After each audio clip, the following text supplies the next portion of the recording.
전능하사 천지를 만드신 하나님 아버지를 내가 믿사오며 그의 아들 우리 주 예수 그리스도를 믿사오니 이는 성령으로 잉태하사 동정녀 마리아에게 나시고 본디오 빌라도에게 고난을 받으사 십자가에 못 박혀 죽으시고 장사한 지 사흘 만에 죽은 자 가운데서 다시 살아나시며 하늘에 오르사 전능하신 하나님 우편에 앉아 계시다가 저리로서 산자와 죽은 자를 심판하러 오시리라. 성령을 믿사오며 거룩한 공예와 성도가 서로 교통하는 것과 죄를 사하여 주시는 것과 몸이 다시 사는 것과 영원히 사는 것을 믿사옵나이다. 아멘. 찬송하시겠습니다. 찬송은 찬송가 364장, 통일찬송가는 482장입니다. 찬송가 364장, 내 기도하는 그 시간 2절과 2절과 4절을 찬송하시겠습니다. 찬송가 364장 2절과 4절을 찬송하시겠습니다. 내 기도하는 그 시간 내게는 가장 귀하다. 저 광야 같은 세상에 끝없이 방황하면서 위태한 길로 나갈 때 주께서 나를 이끌어 그 보좌 앞에 나가 그는 내 받게 하시네. 내 기도하는 그 시간 그때가 가장 즐겁다. 주 세상에서 일찍이 저 요란한 곳 피하여 빈들에서 나 산에서 온 밤을 세워 지내사 주 예수 지니기도록 큰 본을 보여주셨네. 아멘.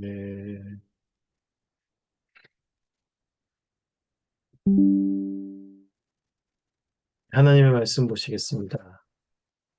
하나님 말씀은 누가복음 22장 39절에서 53절의 말씀입니다.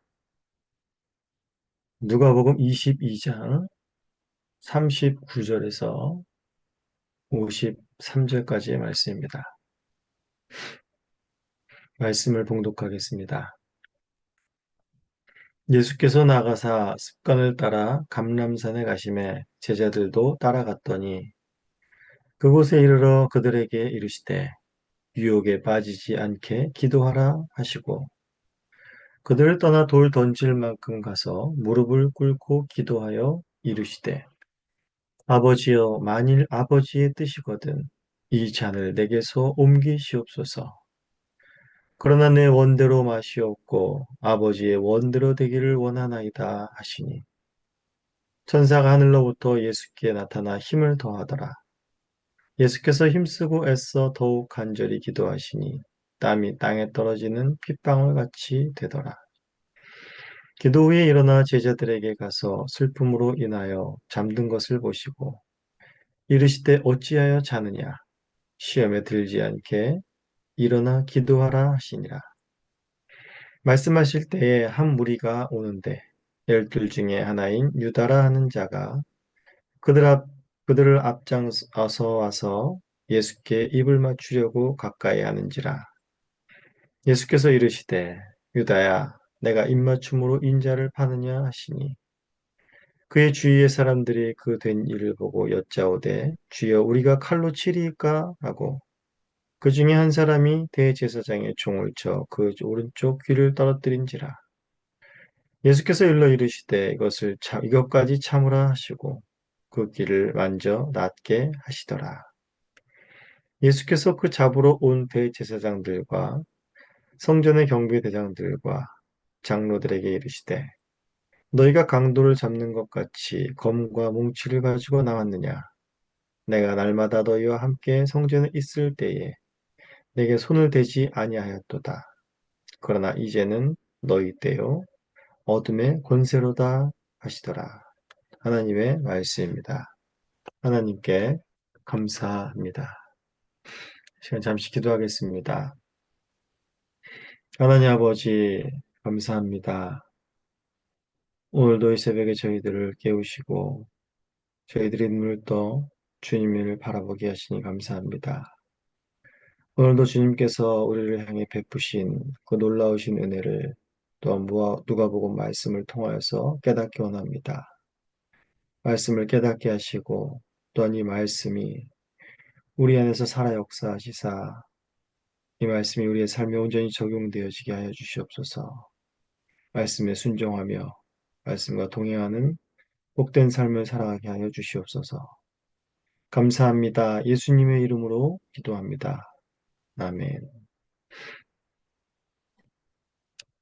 네, 이제 오늘의 본문은 예수님의 기도와 제자들을 향한 기도 권면, 그리고 예수님께서 드디어 잡히시는 그런 내용입니다.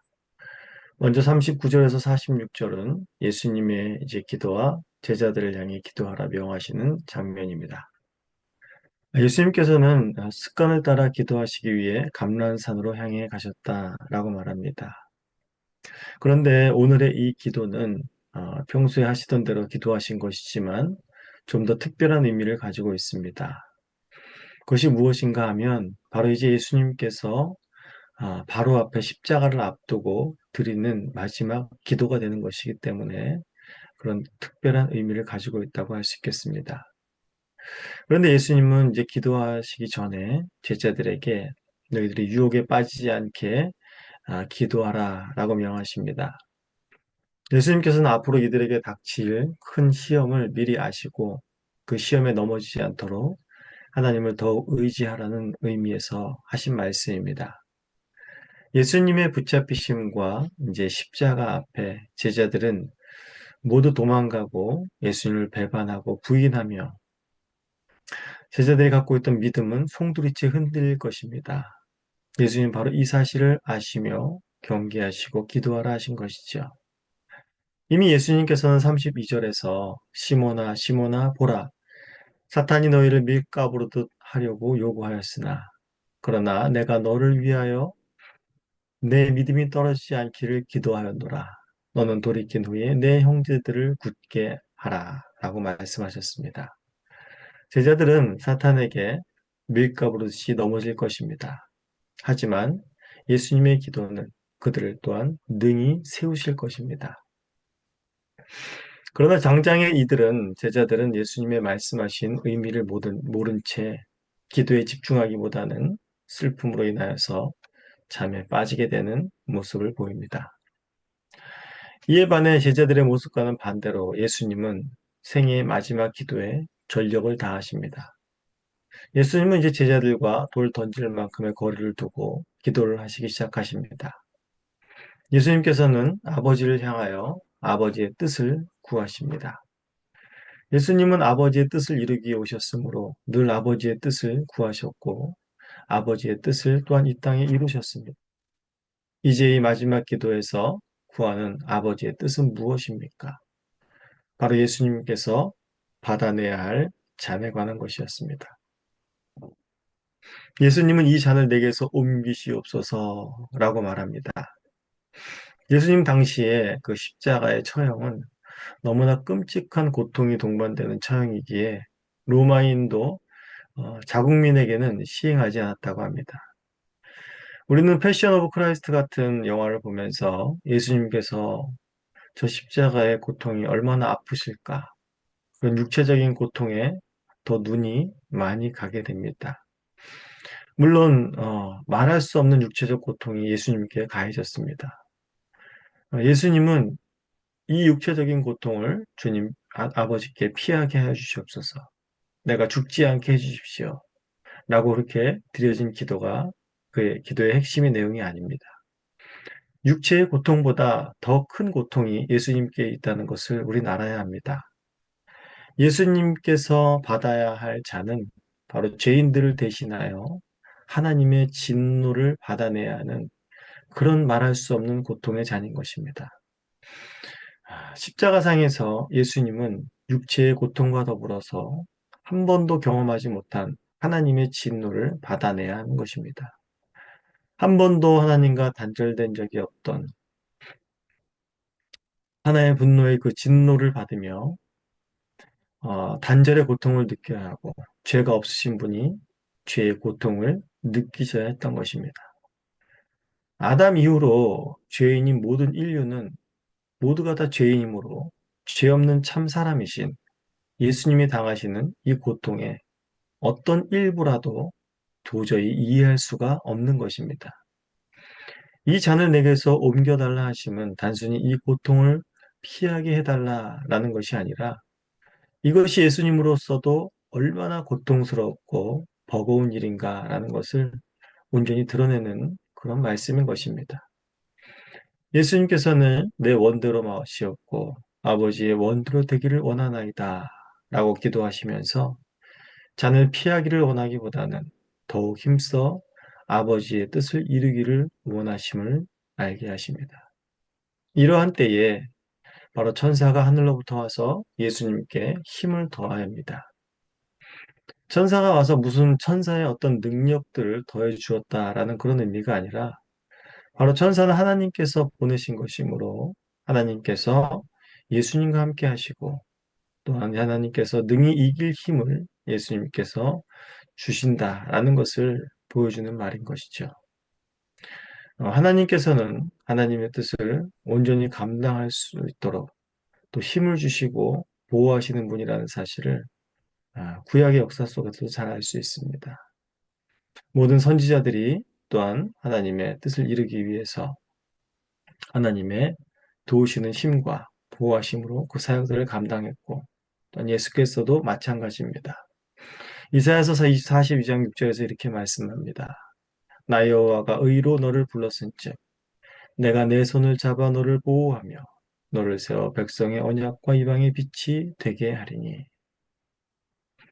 예수님의 기도는 죄인들을 향한 구원을 이루시기 위해 아버지의 뜻을 이루시기 위해 마지막 힘을 다 짜내시는 그런 간절한 기도였습니다. 그 기도의 간절함은 땅이 땅에 떨어져 핏방울처럼 되었다라는 말로 묘사가 됩니다.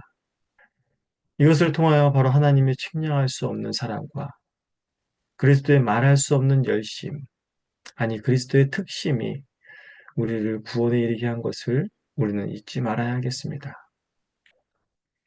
이제 기도를 마치신 예수님께서는 더욱 담대히 죽음을 향해 나아가십니다.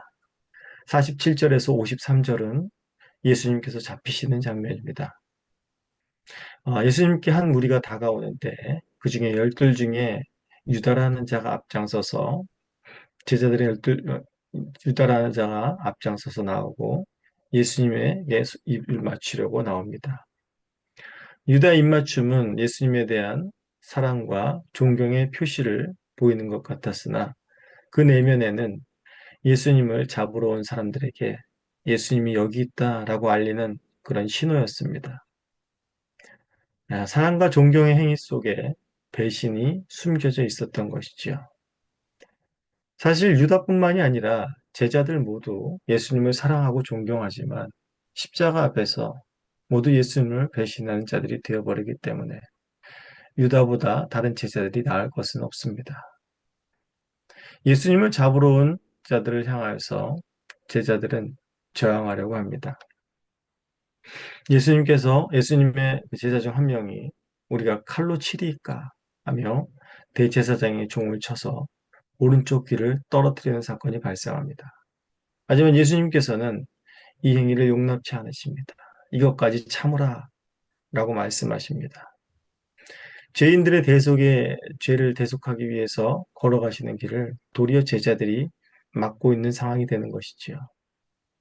여기서 예수님은 내가 종의 귀를 다시 낫게 하심으로 자신께서 걷는 길이 바로 그런 칼의 승리가 아니라 회복의 길임을 보여주고 있는 것입니다. 즉 자신을 잡으러 온 어쩌면 그들은 예수님의 원수가 되는 자들인데 그들의 한 명을 낫게 하심으로 인하여서 원수까지도 사랑하시는 그러한 길들을 걷고 있다라는 것을 또한 여기서 제자들에게 보여주고 계신 것입니다. 칼로 서는 것이 바로 하나님의 나라가 아님을 보여주는 것이죠. 예수님은 끝까지 하나님의 나라를 보여주시며 그 나라를 완성하기 위해 흔들림 없이 걸어가고 계십니다. 하지만 이와 정반대로 예수님의 곁에 섰던 제자들은 벌써 사탄에게 밀가부르듯 당하고 있는 그런 모습들을 우리는 보게 됩니다. 예수님께서는 이제 자신을 강도 취급하며 잡으러 온 자들에게 순순히 넘어가십니다. 이제는 너희의 때요 어둠의 권세라 라고 말하시면서 그들 손에 붙들려 가십니다. 이것은 그들의 권력이, 그들의 힘이 강해서가 아니라 바로 예수님께서 하나님의 뜻에 순종하여 걸어가시는 우리의 모든 죄를 대속하기 위해서 걸어가시는 주님의 순종의 발걸음이었던 것입니다. 오늘의 말씀을 통하여서 예수님의 그 간절한 기도를 통하여서 우리가 생각해야 할 것은 바로 하나님께서 그 아들을 내어주시기까지 우리를 사랑하신 그 기쁘신 사랑과 아버지의 뜻을 순종하여 그 뜻을 이루기 위하여 전심을 다하여 십자가로 향하여 나가신 예수 그리스도의 열심이 우리를 구원하셨다는 그 사실입니다. 이 한 주간 고난 주간에 더욱더 그리스도의 십자가를 묵상하시며 그 풍성한 은혜 가운데 하나님께 감사와 찬송과 영광을 돌리시는 한 주를 살아가시기를 간절히 소원합니다. 이 시간 같이 주님께서 가르치신 기도를 올리겠습니다. 하늘에 계신 우리 아버지여, 이름이 거룩히 여김을 받으시오며 나라가 임하시오며 뜻이 하늘에서 이루어진 것 같이 땅에서도 이루어지이다. 오늘 우리에게 일용할 양식을 주시옵고 우리가 우리에게 죄 지은 자를 사하여 준 것 같이 우리 죄를 사하여 주시옵고 우리를 시험에 들게 하지 마시옵고 다만 악에서 구하시옵소서. 나라와 권세와 영광이 아버지께 영원히 있사옵나이다. 아멘.